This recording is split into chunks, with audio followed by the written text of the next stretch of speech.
Kant, if you haven't noticed, is really into terminology.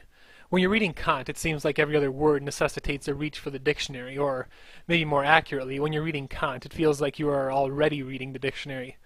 In order to pay homage to Kant, then, I thought I would begin the lecture today with a term. My term for the day is parallax. Now, for those of you rapidly reaching for your Cambridge Dictionary of Philosophy, you should know that parallax has nothing to do with philosophy. It is rather an astronomical term. It describes what happens when you look up at a star, move, and then look back up at the same star. When you do this, the star's surroundings seem to change. Maybe, for instance, a star that was on its left is now on its right. Such a phenomenon may sound like it would be a bother for astronomers, but in fact the precise opposite is the case. Indeed, it is ultimately through parallax that astronomers are able to learn something about a star, learn, for instance, how far away it is and how it is situated relative to the stars around it. One view of a star is not enough to do this. Astronomers need to take into account the changes that go on between various views if they are able to really nail down a star's place in the cosmos. In the reading for today, Kant does something very similar. And no, I don't mean by this that Kant has some hidden astronomical side, that Ursa Major and the Big Dipper are lurking in the subtext of every Kantian murmur. I mean rather that Kant uses the strategy of parallax in his attempt to understand the categorical imperative. If you remember our reading from Monday, you will remember that Kant approached the categorical imperative through our ideas of goodwill and duty. In today's reading, Kant once again sets out in search of the categorical imperative. However, like a mountain climber who decides to attempt an already conquered mountain from a new slope, Kant approaches the categorical imperative in a new way, and not just once, but twice. The reason for all this is similar to the reason the astronomer looks at a star from several locations. Indeed, Kant hopes that by offering three different approaches to the same categorical imperative, we will be able to learn something about it that we couldn't from a single view. So then, let's get our head out of the stars and tackle the reading for today. On page 266, Kant begins his approach to the categorical imperative by asking, what is an imperative? Seems pretty straightforward. If you haven't noticed by now, though, philosophers are not really into answering straightforward questions in straightforward ways. Like that one annoying friend we all have, they prefer to complicate things. And so, in response to his question, Kant says, well, we can't actually understand what an imperative is without first understanding laws, reason, the will, and the way these three things interact. Goodbye, simple question. Hello, doctoral dissertation. To begin then, says the now more familiarly frustrating Kant, laws seem to be those things that are naturally true at all times and in all places. With such a definition, we should be looking out for falling apples, as Kant is obviously stealing the stuff Newton came up with while investigating the laws of motion. We could call Kant out on this, but I'm not going to here. Why? Well, Fig Newton stole something from Newton as well, and the good Lord knows that resulted in something close to perfection.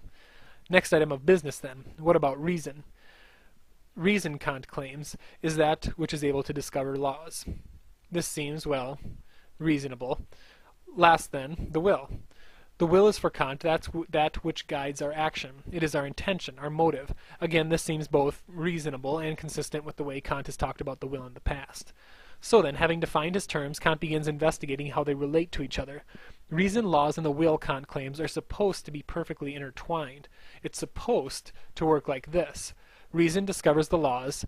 The will then immediately recognizes these laws and acts according to them. The problem is, it doesn't work like this. Why? Well, because, if you haven't noticed, human beings are not entirely reasonable. All you have to do to prove this is take one look at the Darwin Awards, a Monty Python skit, or at people who are able to eat dessert without coffee. Absurd. Due to our irrational side, then, after reason discovers the laws of morality, we don't always allow these laws to direct our will. Instead, we sometimes act out of what we want, out of selfish desires or out of impulses. For instance, we may allow our anger to get the best of us at the local saloon and begin a brawl, even though our reason tells us this is not a good idea, especially since One-Eyed Pete looks ready for a fight and is at least twice our size. This, then, is where imperatives come in. An imperative, you see, is simply an ought statement. Imperatives tell us what we ought to do. What this boils down to, Kant continues, is that if we're going to be ethical, we ought better to start paying attention to our reason. Or, to put it differently, what an imperative does is tells us what needs to happen for our will to line up with our reason. Having thus finally pinned down what an imperative is, Kant begins to break it down a little further. There are, he starts, three types of imperatives, three basic types of ways that our reason ought to line up with our will. The first is a problematic imperative. This imperative tells us how we ought to act to reasonably direct our will in order to achieve some practical goal. For instance, if I want to catch my limit on opening weekend, I ought to get up early and have several kinds of lures and bait ready. Pretty straightforward. The second kind of imperative is also relatively simple to understand, and it's called a pragmatic imperative. This imperative tells us what we ought to do to achieve happiness. For instance, if I want to retire early, I ought to work hard while I'm young. Now Kant notes, while different in context, both of these two types of imperatives have the same form.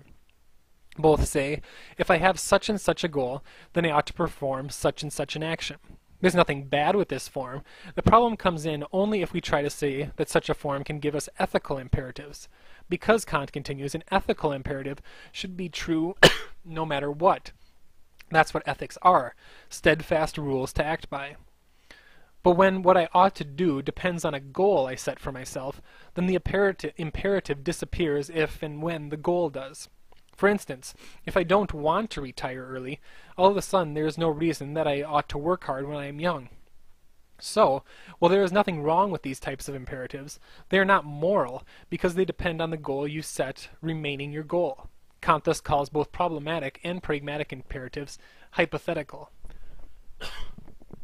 Now, however, we have to turn to the third type of imperative, the ethical, moral, and, surprise, categorical imperative. As we have seen, if this imperative is to be ethical, it can't be dependent on any sort of goal I set for myself. Rather, the imperative has to stand alone. This type of imperative must thus be completely pure, not corrupted by goals, but drawn instead from natural law itself, drawn by our reason.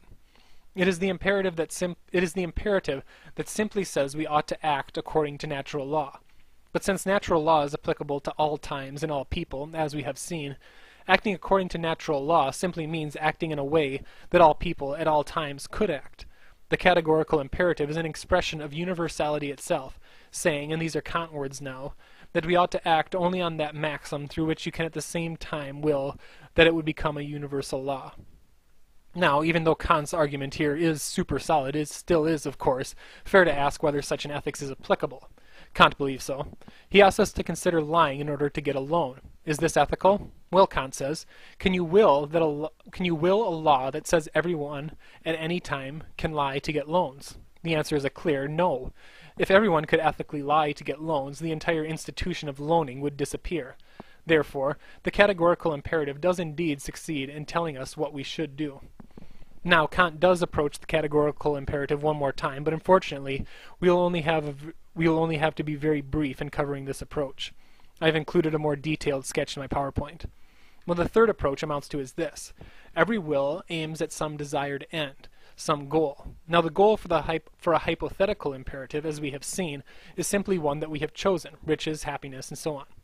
So what is the goal of a categorical imperative? Whatever it is, as we have also seen, it cannot be something chosen. It must rather be a worthy goal in and of itself. But the only thing like this, Kant continues, is the rational being.